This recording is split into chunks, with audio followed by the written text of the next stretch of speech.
ನಮಸ್ಕಾರ ರೀಪ ಎಲ್ಲರಿಗೂ.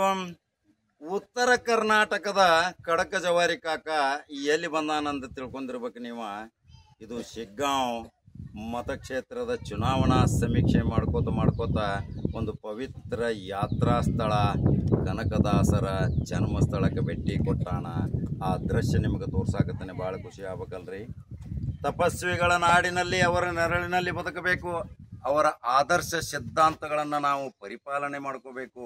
ಅವರ ನೆರಳಿನಲ್ಲಿ ನಾವು ಬದುಕಿದರೆ ಇವತ್ತು ಎಲ್ಲೈತ್ರಿ ಹಿಂದೂ ಮುಸ್ಲಿಂ ಜಾತಿ ಭಾವ್ಯತೆಯ ಸಂಕೇತ ಸಾರಿದಂಥ ಕನಕದಾಸರು ಇವತ್ತು ನಾಡಲ್ಲ, ಇವತ್ತು ಜಗತ್ತಿಗೆ ಜಗತ್ತು ಪ್ರಸಿದ್ಧರಾದಂಥ ನಾಯಕರಿದ್ದರು, ದಾಸರಾದರು. ಅನೇಕ ಕಥೆ ಕವನ, ಅನೇಕ ಈ ಪುಣ್ಯ ಭೂಮಿಯ ತಪಸ್ವಿ ನಾಡಿನಲ್ಲಿ ಅವರು ತಮ್ಮ ಜನ್ಮವನ್ನು ತಾಳಿದರು. ಆ ಜನ್ಮ ತಾಳಿದಂಥ ಪವಿತ್ರ ಯಾತ್ರಾ ಸ್ಥಳ ಶಿಗ್ಗಾಂವಿ ಮತಕ್ಷೇತ್ರದ ಬಾಡ ಗ್ರಾಮಕ್ಕೆ ಬಂದೇನಿ. ಆ ಬಾಡ ಗ್ರಾಮದ ದೃಶ್ಯವನ್ನು ತೋರ್ಸಾಕತ್ತನ ನೋಡ್ರಿ. ಯಾವಾಗಲೂ ನಮ್ಮ ಮನಶಾಂತಿಗೋಸ್ಕರ ಇಂಥ ತಪಸ್ವಿಗಳ ನಾಡಿನಲ್ಲಿ ನಾವು ಇಂದು ಬದುಕಬೇಕು. ಅವರ ಆದರ್ಶ ಸಿದ್ಧಾಂತಗಳನ್ನು ನಾವು ಅಳವಡಿಸಿಕೊಳ್ಳಬೇಕು, ಅಂದರೆ ಜೀವನ ಪಾವನ. ಈ ತಪಸ್ವಿಗಳು, ಈ ಮಹಾತ್ಮರು, ಈ ಸೂಫಿ ಸಂತರು, ಈ ನಾಡಿನ ಸಂತರು ಏನು ವಾಣಿಗಳ ಮುಖಾಂತರ ಇವತ್ತು ಜಾಗೃತಿ ಮೂಡಿಸಿದರು. ಇವತ್ತು ನಾವೇನು ಮಾಡಾಕತ್ತೀವಿ, ಇಂಥ ತಪಸ್ವಿಗಳ ನೆರಳಿನಲ್ಲಿ ನಾವು ಬದುಕುವುದನ್ನು ಬಿಟ್ಟು ಅಹಿತಕರ ಮಾರ್ಗಗಳನ್ನು ಹಿಡಿದು ನಮ್ಮಲ್ಲಿಯೇ ವೈಷಮ್ಯದ ದಾರಿಗಳನ್ನು ಮಾಡ್ಕೊಳಕತ್ತೀವಿ. ಬಹಳಷ್ಟು ಕೂಲಂಕುಷವಾಗಿ ಕೇಳ್ರಿ. ಈ ಪವಿತ್ರ ಯಾತ್ರಾ ಸ್ಥಳ ಕನಕದಾಸ ಜನ್ಮಸ್ಥಳ ಬಾಡ ಗ್ರಾಮ. ಇವತ್ತು ಈ ಅರಮನೆ ನೋಡ್ರಿ, ಈ ಕನಕದಾಸರು ನಾಯಕರಿದ್ದರು. ಎಲ್ಲ ಸರ್ವ ಆಸ್ತಿಯನ್ನ ತ್ಯಾಗ ಮಾಡಿ ಅವರು ಸಂತರಾದರು. ಇತಿಹಾಸ ಪುಟಗಳನ್ನು ನೋಡ್ರಿ, ಇತಿಹಾಸದ ಅಧ್ಯಯನ ಮಾಡ್ರಿ. ಅಲ್ಲಿ ಎಲ್ಲಿಯೂ ಸಹಿತ ವೈಷಮ್ಯದ ದಾರಿ ಇಲ್ಲ.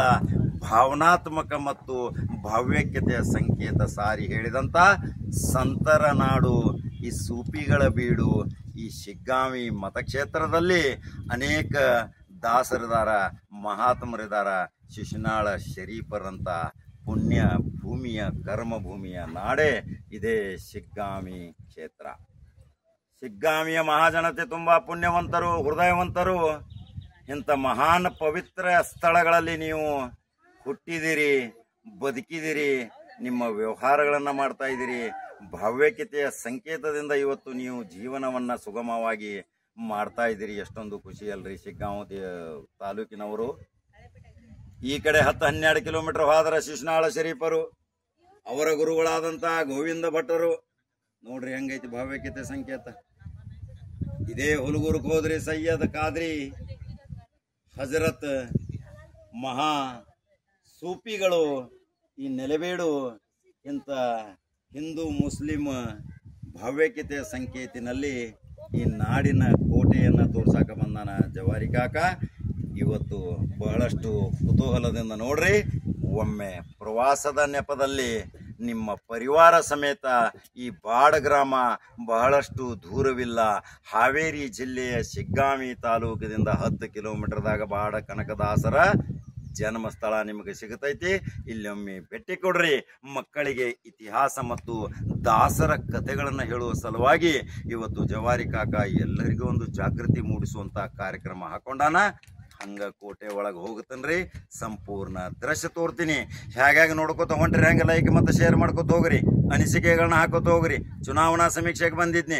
ಚುನಾವಣಾ ಸಮೀಕ್ಷೆ ಜೊತೆ ನಿಮಗೆ ರಾಜಕೀಯ ಸುದ್ದಿ ಜೊತೆ ಸಂತರ, ಮಹಾತ್ಮರ, ಪುಣ್ಯಾತ್ಮರ ಕರ್ಮಭೂಮಿಯ ಸ್ಥಳಗಳ ಸಂಪೂರ್ಣ ಚಿತ್ರವನ್ನು ತೋರ್ಸಾಕತ್ತೀನಿ. ಅದಕ್ಕೂ ಲೈಕ್ ಮಾಡ್ತಿರಲ್ಲ ಏನು ಕಾಕ ಬರೀ ಚುನಾವಣೆನ ಹೇಳ್ಕೊತ ಬಂದಾನ. ಚುನಾವಣೆ ಜೊತೆ ಜೊತೆ ಜೊತೆ ನಾನು ಈ ಸಂತರ ಒಂದು ಸಂಪೂರ್ಣ ಇತಿಹಾಸ ಮತ್ತು ಅವರ ಸಾಮ್ರಾಜ್ಯದ ದೃಶ್ಯಗಳನ್ನ ತೋರ್ಸಾಕತ್ತನ್ನ ನೋಡ್ತೀರಿ. ಹಂಗ ನಾನು ಕ್ರಮೇಣ ಕೋಟೆ ಒಳಗಡೆ ಪ್ರವೇಶ ಮಾಡ್ತೀನಿ, ನೋಡ್ಕೊತ ಹೋಗ್ರಿ. ಕವಿತಾ ಚವ್ಹಾಣ್ ಅವರು ಸಂಕ್ಷಿಪ್ತವಾಗಿ ಒಂದು ಸ್ವಲ್ಪ ವಿವರಣೆ ಕೊಡ್ತಾರ. ಈ ಸಿದ್ಧಾಂತ, ಈ ಕನಕದಾಸರ ಜನ್ಮಸ್ಥಳ, ಇಲ್ಲಿರುವಂಥ ಸಂಪೂರ್ಣ ಈ ಕಟ್ಟಡದ ಮಾಹಿತಿಯನ್ನು ಕೊಡ್ತಾರ. ಈ ಐಕ್ಯ ಸ್ಥಳ ಅವ್ರದ್ದು ಕಾಗಿನೆಲೆ ಇದೆ. ಇಲ್ಲಿ ನಾವು ಜನ್ಮಸ್ಥಳಕ್ಕೆ ಬಂದೀವಿ. ನಮಸ್ಕಾರ ಸವಿತಾ ಅವರೇ. ನಮಸ್ಕಾರ ಸರ್, ನನ್ನ ಹೆಸರು ಕವಿತಾ ಚೌಹಾಣ್ ಅಂತ. ನಾನಿಲ್ಲಿ ಪ್ರವಾಸೋದ್ಯಮ ವ್ಯವಸ್ಥೆಯನ್ನೆಲ್ಲ ನೋಡ್ತಿದ್ದೇನೆ ಸರ್. ಇದು ಸುಮಾರು 2006ರ ನಂತರ ಏನು ಕನಕದಾಸರ ಉತ್ಖನನ ಆಯಿತು, ಆವಾಗ ಕನಕದಾಸರ ಉತ್ಖನನ ಫಸ್ಟ್ ಪ್ರಾರಂಭ ಆಗಿದ್ದು ಕಾಗಿನೆಲೆಯಲ್ಲಿ. ಅಲ್ಲಿ ಒಂದು ಮುಸ್ಲಿಂ ಗ್ರೇವ್ಯಾರ್ಡಲ್ಲಿ ಒಂದು ಬೃಂದಾವನ ಸಿಗ್ತದೆ. ಆ ಬೃಂದಾವನ ಅದರ ಮೇಲೆ ಕನಕದಾಸರು ಅಂತ ಒಂದು ಹೆಸರು ಬರೆದಿದ್ದನ್ನು ನೋಡಿ, ಕನಕದಾಸರ ಬೃಂದಾವನ ಇಲ್ಲಿ ಸಿಕ್ತು ಅಂತ ಹೇಳಿ ಅದನ್ನೆಲ್ಲ ಅಗಿಸಿದಾಗ ಅದರಲ್ಲಿ ಅವರ ಅಸ್ಥಿಗಳೆಲ್ಲ ಇರ್ತದೆ. ಇದು ಸುಮಾರು 2006 ಮೊದಲಿನ ಚಿತ್ರಣ. ನಂತರ ಕನಕದಾಸರ ಬೃಂದಾವನ ಸಿಕ್ಕ ನಂತರ ಅದನ್ನು ಲ್ಯಾಬಿಗೆಲ್ಲ ಕಳಿಸಿ ಅದನ್ನು ಫೈನಲೈಸ್ ಮಾಡಿ, ಮತ್ತು ಆರ್ಕಿಯಾಲಜಿಕಲ್ ಡಿಪಾರ್ಟ್ಮೆಂಟ್ನವರೆಲ್ಲ ಬಂದು ಅವ್ರದನ್ನೆಲ್ಲ ಸರ್ವೆ ಮಾಡ್ತಾರೆ. ಸರ್ವೆ ಮಾಡಿದ ನಂತರ ಇವರು ಯಡಿಯೂರಪ್ಪ ಅವರ ಒಂದು ಮುಖ್ಯಮಂತ್ರಿ ಇರುವ ಸಮಯದಲ್ಲಿ ಇದಕ್ಕೊಂದು ಪ್ರಾಧಿಕಾರ ಮಾಡೋಣ ಅಂತ ಹೇಳಿ ಕಾಗಿನೆಲೆ ಅಭಿವೃದ್ಧಿ ಪ್ರಾಧಿಕಾರ ಅಂತ ಮಾಡ್ತಾರೆ. ಆ ನಂತರ ಇದು ಅವರ ಐಕ್ಯವಾದ ಸ್ಥಳ ಕಾಗಿನೆಲೆ ಆಯಿತು. ಇನ್ನು ಜನ್ಮಸ್ಥಳ ಅಂಥೇಳಿ ಅದನ್ನು ರಿಸರ್ಚ್ ಮಾಡ್ತಾ ಹೋಗುವಾಗ ಬಹಳಷ್ಟು ಅವರು ಕೀರ್ತನೆಯಲ್ಲಿ ಅಂಕಿತವನ್ನು ಬಾಡದಾದಿ ಕೇಶವ, ಬಾಡದ ರಂಗನಾಥ ಅಂತ ಬರೆದಿರೋದ್ರಿಂದ ಬಾಡ ಯಾವುದಿರಬಹುದು ಅಂತ ಒಂದು ಕುತೂಹಲದಿಂದ ಸುಮಾರು 4-5 ಬಾಡಗಳಿಗೆ ಅವರು ವಿಸಿಟ್ ಮಾಡ್ತಾರೆ. ಆ ಟೀಮ್, ಆರ್ಕಿಯಾಲಜಿಕಲ್ ಡಿಪಾರ್ಟ್ಮೆಂಟ್ ಟೀಮ್.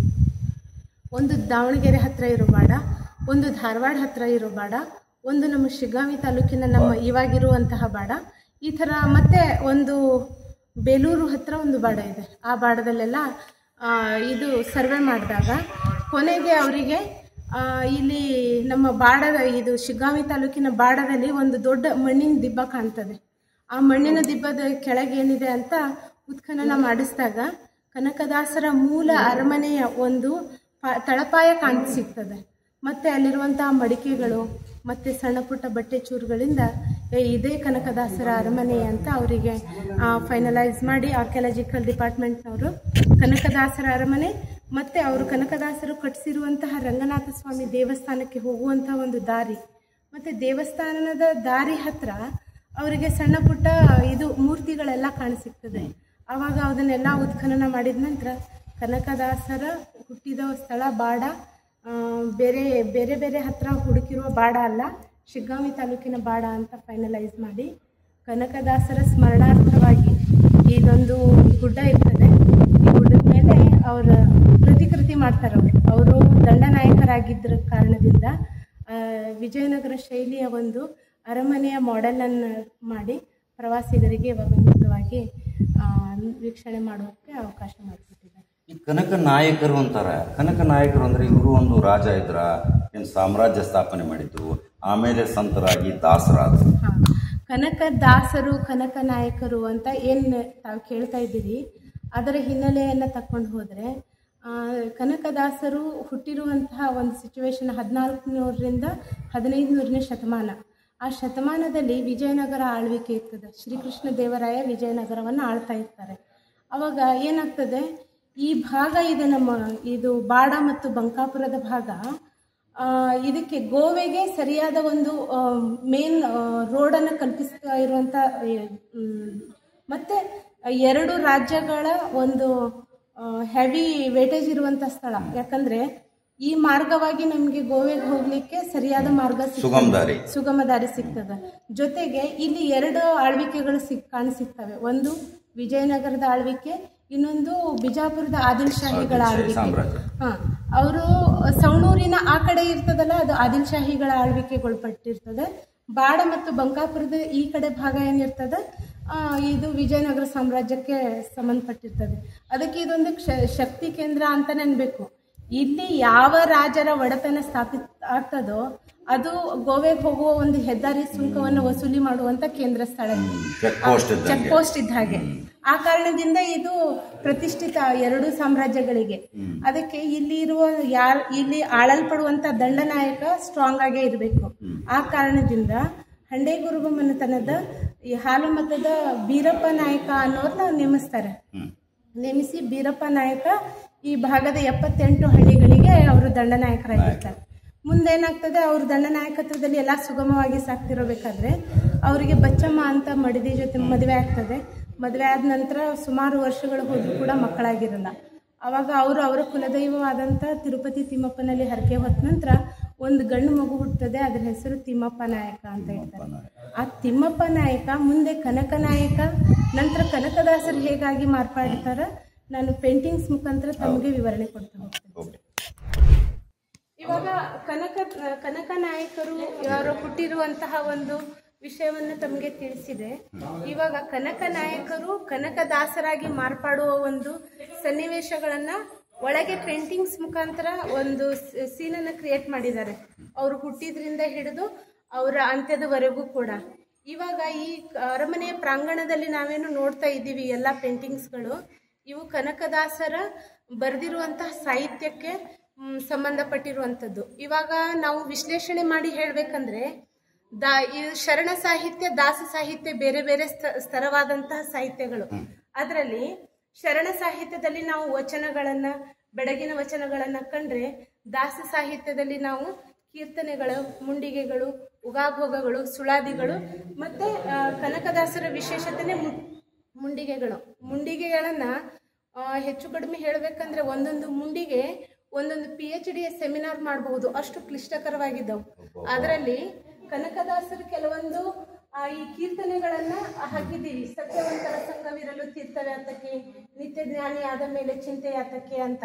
ಕನಕದಾಸರು ಎಂಥ ಅನುಭಾವಿ ಒಬ್ಬ ಸಂತರಾಗಿದ್ರು ಅಂದ್ರೆ, ದೇವರ ಭಕ್ತಿಯ ಜೊತೆ ಸಮಾಜವನ್ನು ತಿದ್ದುವಂತಹ ಮತ್ತು ಸಮಾಜದಲ್ಲಿ ಮನುಷ್ಯ ಯಾವ ಥರ ನಡ್ಕೋಬೇಕು, ಮತ್ತೆ ಯಾವ ಥರ ನಾವು ಇದ್ರೆ ನಮಗೆ ಪಾರಮಾರ್ಥದ ಕಡೆ ನಾವು ಸಾಗ್ತೀವಿ ಅನ್ನೋದನ್ನ ಕನಕದಾಸರು ತಮ್ಮ ಕೀರ್ತನೆಯಲ್ಲಿ ಹೇಳಿದ್ದಾರೆ.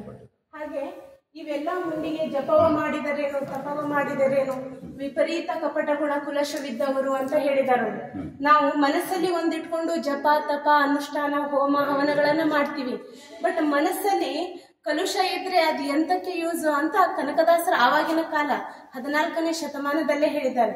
ಈ ತರ ಒಂದೊಂದು ತುಂಬಾ ಇಂಪಾರ್ಟೆಂಟ್ ಒಂದು ವರ್ಡ್ ಇದೆ, ಮಡದಿ ಮಕ್ಕಳಿಗೆಂದು ಒಡವೆ ವಸ್ತ್ರವಾಗಿರಿಸಿ ಹಿಡಿಯಲ ಯಮನವರ ಕಟ್ಟಿಗೊಳಗಾಗಿ. ಅದು ಅವ್ರೇನ್ ಹೇಳ್ತಾರೆ, ಯಾವಾಗ ನಿಮ್ಮ ನುಡಿ ನಡೀತದಲ್ಲ, ನಿಮ್ಮ ಮಾತುಗಳು ನಡೀತಿರ್ತಾವಲ್ಲ, ಆವಾಗ ನೀವು ದಾನ ಮಾಡದೆ ಎಲ್ಲವನ್ನು ಗಳಿಸ್ಕೊಂತ ಹೋದ್ರಿ. ಆ ನಂತರ ಅದು ಯಾವುದಕ್ಕೆ ಸಮಾನ ಅಂದ್ರೆ, ದಟ್ಟವಾದ ಅರಣ್ಯದಲ್ಲಿ ಕೆರೆ ತುಂಬಿ ಬತ್ತಿದಂತೆ. ನೀವು ಅದನ್ನ ಇಟ್ಕೊಂಡಿರ್ತೀರಿ, ಆದ್ರೆ ಅದನ್ನ ಜನಕ್ಕೆ ಉಪಯೋಗ ಮಾಡಲ್ಲ. ಅದು ಇನ್ನೊಂದು ಮಾತೇನ್ ಹೇಳ್ತಾರೆ, ಮಡದಿ ಮಕ್ಕಳಿಗೆಂದು ಒಡವೆ ವಸ್ತ್ರ ಗಳಿಸ್ತೀರಿ. ಯಾವಾಗ ಯಮನ ಪಾಶ ನಿಮಗೆ ಎಳ್ಕೊಂಡು ಹೋಗ್ತಾರ, ಆವಾಗ ಅವ್ರು ತಡಿಲಿಕ್ಕೆ ಸಾಧ್ಯ ಇಲ್ಲ. ಯಾಕಂದ್ರೆ ನಾವು ಮಾಡಿರೋ ಕರ್ಮವನ್ನ ನಾವೇ ಕಳ್ಕೊಂಡು ಹೋಗ್ಬೇಕು. ಅದಕ್ಕೆ ಮಕ್ಕಳಾಗ್ಲಿ ಹೆಂಡತಿ ಆಗ್ಲಿ ಬಾಧ್ಯಳಲ್ಲ ಅಂತ ಹೇಳುವುದನ್ನ ಹೇಳಿದ್ದಾರೆ. ಆ ತರ ಈ ಮೇಲೆ ಕಾಣ್ತಾ ಇರುವಂತಹ ಇವು 3 ಪೇಂಟಿಂಗ್ಗಳು ಕನಕದಾಸರು ಸುಮಾರು ಕೀರ್ತನೆ, ಉಗಾಭೋಗ, ಸುಳಾದಿ ಮತ್ತು ಮುಂಡಿಗೆಗಳ ಜೊತೆ ಅತ್ಯಂತ ಮಹತ್ವವಾದಂತಹ 5 ಗದ್ಯ ಮತ್ತು ಪದ್ಯ ಭಾಗದಲ್ಲಿರುವಂತಹ ಸಾಹಿತ್ಯವನ್ನು ರಚಿಸಿದ್ದಾರೆ. ಇದು ನಳಚರಿತ್ರೆಗೆ ಸಂಬಂಧಪಟ್ಟಿರುವಂತಹ ಒಂದು ಮಾಡರ್ನ್ ಆರ್ಟ್. ಇದು ಈ ಆರ್ಟ್ ಮುಖಾಂತರ ಅವರು ನಳಚರಿತ್ರೆಯನ್ನ ಬರೀಲಿಕ್ಕೆ ಒಂದು ವಿಶೇಷತೆ ಇದೆ. ಅವರು ತೀರಾ ದೇವರನ್ನ ನಂಬಿ ಕೆಡಲಿಲ್ಲ. ಅವರು ನಂಬದೇನೂ ಕೂಡ ನಾಸ್ತಿಕರಾಗಲಿಲ್ಲ. ಈ ನಳಚರಿತ್ರೆಯ ವಿಶೇಷತೆ ಏನಪ್ಪಾ ಅಂದ್ರೆ, ಮನುಷ್ಯ ತನ್ನ ದುರ್ಗುಣಗಳಿಂದ ಯಾವ ತರ ಅವನತಿ ಹೊಂದುತ್ತಾನೆ ಅನ್ನೋ ಸಂದೇಶವನ್ನು ಕೊಡಲಿಕ್ಕೆ ಕನಕದಾಸರು ನಳಚರಿತ್ರೆಯನ್ನ ಬರೆದಿರಬಹುದು ಅಂತ ಹೇಳಬಹುದು. ಯಾಕಂದ್ರೆ ವಿದರ್ಭ ದೇಶ ಮತ್ತೆ ಮಗಧ ದೇಶದ ಮಧ್ಯೆ ಒಂದು ಸಾಮರಸ್ಯತೆ ಇರ್ತದೆ. ವಿದರ್ಭ ದೇಶದ ರಾಜನ ಮಗಳ ಜೊತೆ, ದಮಯಂತಿ ಜೊತೆ ನಳ ಮಹಾರಾಜನ ಪರಿಣಯ ಅಂದ್ರೆ ಪ್ರೇಮ ಕಾವ್ಯವನ್ನು ಬರೆದಿದ್ದಾರೆ ಅವರು. ಶೃಂಗಾರ ಸಾಹಿತ್ಯದ ಒಂದು ಪ್ರಕಾರದಲ್ಲಿ ಅತ್ಯಂತ ಮಾರ್ಮಿಕವಾಗಿ ನಳ ಮಹಾರಾಜನಿಗೆ ಯಾವ ತರ ಒಂದು ವರದಾನ ಇರ್ತದೆ ಭಗವಂತನಿಂದ ಅಂದ್ರೆ, ನೀರು ಮತ್ತೆ ಬೆಂಕಿ ಇಲ್ಲದೇನೆ ಜಗತ್ತಿನ ಅತ್ಯಂತ ಉತ್ಕೃಷ್ಟವಾದ ಅಡಿಗೆಯನ್ನು ರಚಿಸುವಂತ ಬಾಣಸಿಗ. ಗಂಡ್ಮಕ್ಳು ಯಾರಾದ್ರೂ ಅಡಿಗೆ ಮಾಡಿದ್ರೆ ನಳಪಾಕ ಮಾಡಿದಿರೇನೋ ಅಂತ ಕೇಳ್ತಾರೆ. ಆ ಕಾರಣದಿಂದ ಅಂತಹ ಒಂದು ಅವರಿಗೆ ವರದಾನವಿದ್ರೂ ಕೂಡ ಅವರಿಗೆ ಕೆಟ್ಟದಾದ ಜೂಜಾಡೋ ಒಂದು ಚಟದಿಂದ ಪೂರ್ತಿ ಅವನತಿ ಹೊಂದಿ ದೇಶ ನಿಕಾಲ ಆಗ್ತಾರೆ. ನಮ್ಮ ದೇಶ ಅಂದ್ರೆ ಅವ್ರನ್ನ ಆಳ್ತಾ ಇರೋ ರಾಜಧಾನಿಯಿಂದನೇ ಅವ್ರಿಗೆ ನಿಷ್ಕಾಸಿತಗೊಳಿಸ್ತಾರೆ. ಆ ಕಾರಣಕ್ಕೆ ಇದು ಮಹಾಭಾರತದಲ್ಲಿ ಬರುವಂತದ್ದು ಒಂದು ಉಪಕಥೆ. ಶೌನಕ ಋಷಿಗಳು ಇವರು ಧರ್ಮರಾಯ ಹೇಳ್ತಾರೆ, ನಾನು ನನ್ನ ಜೀವನದಲ್ಲಿ ಒಂದೇ ಒಂದು ಸುಳ್ಳನ್ನು ಹೇಳಿಲ್ಲ, ಆದರೂ ಕೂಡ ನನಗೆ ದಾರುಣವಾದಂತಹ 12 ವರ್ಷ ವನವಾಸ, 1 ವರ್ಷ 14 ವರ್ಷ ವನವಾಸ, 1 ವರ್ಷ ಅಜ್ಞಾತವಾಸ ಬಂದಿದೆ. ಯಾವ ಕಾರಣಕ್ಕಿರ್ಬೋದು ಅಂದಾಗ ನಿಮ್ಮ ಹಾಗೇನೆ ಒಬ್ಬ ಮನುಷ್ಯ ಶ್ರೇಷ್ಠ ನಳನ್ರಪ ಅಂತ ಕರಿತಿರ್ತಾರೆ. ಅವನಿಗೆ ಬಂದಿರುವಂಥ ದಾರುಣವಾದಂಥ ಒಂದು ಕತೆ ಹೇಳ್ತೇನೆ ಕೇಳಿ ಅಂತ ನಳಚರಿತ್ರೆಯನ್ನು ವಿವರಿಸ್ತಾರೆ. ಈ ನಳಚರಿತ್ರೆಯನ್ನು ಪಠನೆ ಮಾಡೋದು, ಮನನ ಮಾಡೋದ್ರಿಂದ ಶನಿಕಾಟ ಕೂಡ ಕಡಿಮೆ ಆಗ್ತದೆ ಅಂತ ಕೆಲವೊಬ್ಬರ ಅಭಿಪ್ರಾಯನೂ ಇದೆ. ಹಾಗೆ ಇವು 3 ಪೇಂಟಿಂಗ್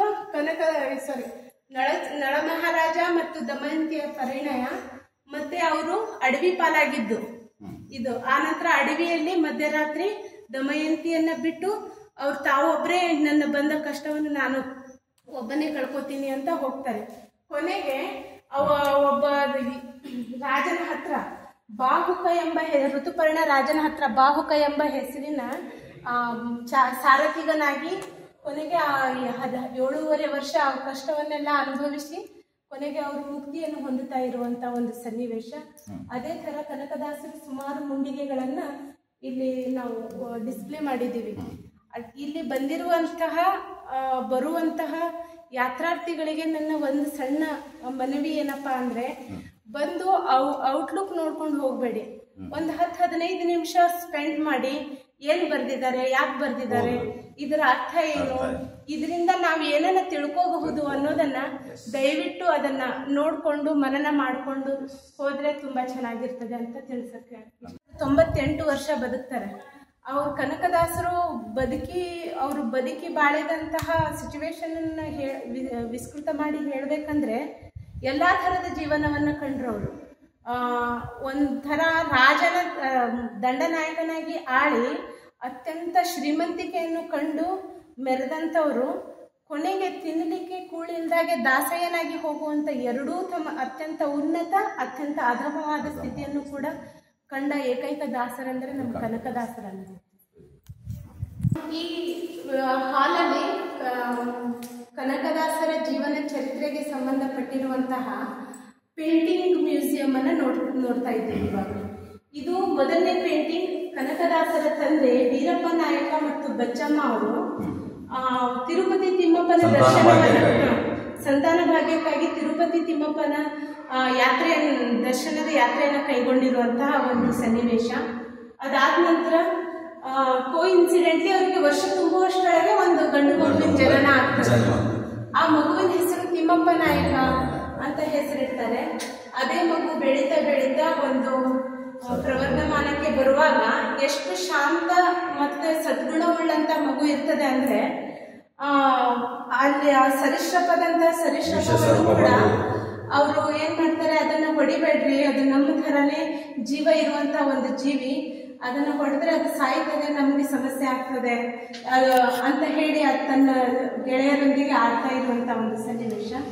ಹಾಗೆ ಈ ಪೇಂಟಿಂಗ್ ಅನ್ನು ಹೇಳ್ಬೇಕಂದ್ರೆ ಕನಕದಾಸರ ವಿದ್ಯಾಗುರುಗಳು ಅಂದ್ರೆ ಬಂಕಾಪುರದ ಶ್ರೀನಿವಾಸಾಚಾರ್ಯರು.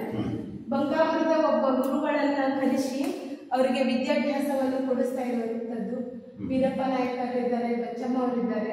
ಕನಕದಾಸ ಶ್ರೀನಿವಾಸಾಚಾರ್ಯರು ವೇದಾಧ್ಯಯನದಿಂದ ಹಿಡಿದು ಕನಕದಾಸರ ಒಂದು ಸಾಹಿತ್ಯ ಓದ್ತಾ ಇದ್ರೆ ಅವರಿಗೆ 18 ಪುರಾಣಗಳು, 4 ವೇದಗಳು, 108 ಉಪನಿಷತ್ತುಗಳು ಕೂಡ ಕರಗತವಾಗಿದ್ದವು ಏನೋ ಅನ್ನಬಹುದಷ್ಟು ನಾಲೆಜ್ ಇದೆ. ಅವರು ಬರೆದಿರುವಂತಹ ರಾಮಧಾನ್ಯ ಚರಿತ್ರೆ ಆಗಲಿ, ನಳಚರಿತ್ರೆ ಆಗಲಿ, ಶ್ರೀ ಹರಿಭಕ್ತಿ ಸಾರ ಆಗಲಿ, ಮೋಹನ ತರಂಗಿಣಿ ಆಗಲಿ, ನರಸಿಂಹಸ್ತವ, ವಾಮನ ಹಸ್ತವ, ಬಹಳಷ್ಟು ಕೃತಿಗಳು ನಮಗೆ ಸಿಗಲೇ ಇಲ್ಲ ಕನಕದಾಸರು. ಕೆಲವೊಂದು ಸಿಕ್ಕಿದಾಗ ಅವುಗಳನ್ನು ಪುಸ್ತಕಗಳು ಕೂಡ ಪ್ರಾಧಿಕಾರದವರು ಪ್ರಕಟಣೆ ಮಾಡಿದ್ದಾರೆ. ಇದು ಅವರು ಯಾವಾಗ ಏಕಾಂತದಲ್ಲಿದ್ದಾಗ ಧ್ಯಾನ ಪ್ರಾಣಾಯಾಮ ಮಾಡ್ತಾ ಇರುವಂತ ಒಂದು ಸಂದರ್ಭ. ಕೊನೆಗೆ ಅವರು ತಂದೆ ಅವ್ರಿಗೆ ಒಂದು ಮಾತನ್ನು ಹೇಳ್ತಾರೆ, ವೇದಾಧ್ಯಯನ ಶಾಸ್ತ್ರಾಧ್ಯಯನ ಮಾಡ್ತಾ ಹೋದ್ರೆ ನೀನು ಮುಂದೆ ದಂಡನಾಯಕನಾಗೋನಪ್ಪ, ಶಾಸ್ತ್ರಾಭ್ಯಾಸದ ಜೊತೆ ಶಸ್ತ್ರಾಭ್ಯಾಸವನ್ನು ಕೂಡ ಕಲ್ತ್ಕೊಂಡ್ರೆ ನಿನಗೆ ಅನುಕೂಲ ಆಗ್ತದೆ ಅಂದಾಗ ಅವರು ಕುದುರೆ ಸವಾರಿ, ಕತ್ತಿ ವರ್ಸೆ, ಮತ್ತು ಮಲ್ಲ ಯುದ್ಧಗಳನ್ನೆಲ್ಲ ಕರೀತಾರೆ. ಕೊನೆಗೆ ಅವರ ತರುಣಾವಸ್ಥೆಯಲ್ಲಿ ಅವರ ತಂದೆಯರು ತೀರ್ ಹೋಗ್ತಾರೆ.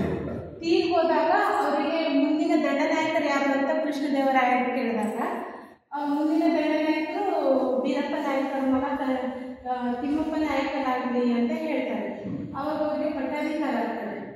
ಪಟ್ಟಾಧಿಕಾರ ಆದ ನಂತರ ತಂದೆ ತೀರ್ ಹೋಗಿರೋ ಸ್ಮರಣಾರ್ಥವಾಗಿ ಒಂದು ದೇವಸ್ಥಾನವನ್ನು ಕಟ್ಟಿಸ್ಬೇಕು ಅಂತ ತಿಮ್ಮಪ್ಪ ನಾಯಕರು ಅಗಸ್ತಾ ಇರ್ತಾರೆ. ಅಗಸ್ತಿರಬೇಕಾದ್ರೆ ಅಲ್ಲಿ ಅವರಿಗೆ 7 ಕೊಪ್ಪರಿಗೆ ಚಿನ್ನ ಸಿಗ್ತದೆ, ನಿಧಿ ಸಿಗ್ತದೆ. ಸಿಕ್ಕ ನಂತರ ಅವ್ರೇನ್ ಮಾಡ್ತಾರೆ, ಆ ನಿಧಿಯನ್ನ ತಮ್ಮ ಸ್ವಂತಕ್ಕೆ ಉಪಯೋಗಿಸ್ತಾರೆ. ತಮ್ಮ ಅಧೀನದಲ್ಲಿರೋ 78 ಹಳ್ಳಿಯನ್ನ ಡೆವಲಪ್ ಮಾಡಲಿಕ್ಕೆ ಅಂತ ಅದನ್ನು ಉಪಯೋಗಿಸ್ತಾರೆ. ಹಂಗೆ ನೋಡಿದ್ರೆ ಇವರು ದಂಡನಾಯಕರಿದ್ರು, ಅವರಿಗೆ ಸಿಕ್ಕಿರುವಂತ ನಿಧಿ ಮೇಲೆ ಇವ್ರಿಗಿನ್ನ ಮುಂಚಿನ ಹಕ್ಕು ಮಹಾರಾಜರಿಗೆ, ಸಾಮ್ರಾಟರಿಗೆ. ಆಗ ಸಾಮ್ರಾಟರಿಗೆ ಗಮನಕ್ಕೆ ತರದೇನೆ ಇವರು ಅದನ್ನೆಲ್ಲ ತಮ್ಮ ಸ್ವಂತಕ್ಕೂ ಉಪಯೋಗಿಸಲ್ಲ, ಜನಕಾರ್ಯಕ್ಕಾಗಿ ಅಭಿವೃದ್ಧಿಗೋಸ್ಕರ ಹಾಕ್ತಾರೆ. ಅವರು ಕೆರೆ ಕಟ್ಟಿಸ್ತಾರೆ, ದೇವಸ್ಥಾನಗಳನ್ನ ಕಟ್ಟಿಸ್ತಾರೆ, ಆ ನಂತರ ಸರಿಯಾದ ಸುಗಮವಾದ ರಸ್ತೆಗಳನ್ನು ನಿರ್ಮಾಣ ಮಾಡಿಸ್ತಾರೆ, ಧರ್ಮಛತ್ರ ಕಟ್ಟಿಸ್ತಾರೆ, ಅರವಟ್ಟಿಗೆ ಕಟ್ಟಿಸ್ತಾರೆ. ಈ ತರ ಯಾವಾಗ ಉಳಿದಂತಹ ಚಿನ್ನ ಏನ್ ಮಾಡ್ತಾರೆ, ಅವರು ಜನ ಬಂದವರಿಗೆ ದಾನದ ರೂಪದಲ್ಲಿ ಕೊಡ್ತಾರೆ. ಆ ಮಾತು ಹೆಂಗಾಗ್ತದೆ ಅಂದ್ರೆ, ನಾಯಕರು ಕನಕದಾನ ಮಾಡ್ತಾ ಇದ್ದಾರೆ, ನಾಯಕರು ಕನಕದಾನ ಮಾಡ್ತಾ ಇದ್ದಾರೆ, ಹೋಗಿ ಕನಕ ನಾಯಕರು ದಾನ ಮಾಡ್ತಾ ಇದ್ದಾರೆ, ಕನಕ ನಾಯಕರು ದಾನ ಮಾಡ್ತಾ ಇದ್ದಾರೆ, ಆ ಥರ ಆಗ್ಬಿಡ್ತದೆ ಮಾತು. ಅದು ಕನಕ ಅನ್ನೋ ಹೆಸರು ಜನಗಳಿಂದ ಬಂದಿರೋದು ವಿನಃ ತಾವು ಇಟ್ಕೊಂಡಿರೋದಲ್ಲ. ಜನಗಳ ಬಾಯಿಯಿಂದ ಕನಕ ನಾಯಕ ಅನಿಸ್ಕೊಂಡಿರ್ತಾರೆ ಅವರು ಬಂಗಾರವನ್ನು ದಾನ ಮಾಡಿದ್ದಕ್ಕೆ. ಮುಂದೆ ಅವರಿಗೆ ಲಚ್ಚಮ್ಮ ಅನ್ನೋರ ಜೊತೆ ಮದುವೆ ಆಗ್ತದೆ. ತಾಯಿ ಬಚ್ಚಮ್ಮ ಮದುವೆ ಆಗಿ ಅವ್ರಿಗೊಂದು ಗಂಡು ಸಂತಾನ ಆಗ್ತದೆ. ಆದ್ರೆ ಆವಾಗಿನ ಸಂದರ್ಭದಲ್ಲಿ ಈ ದೊಡ್ಡ ದೊಡ್ಡ ಕಾಯಿಲೆಗಳು ಬರ್ತಿತ್ತು, ಆ ಥರದ.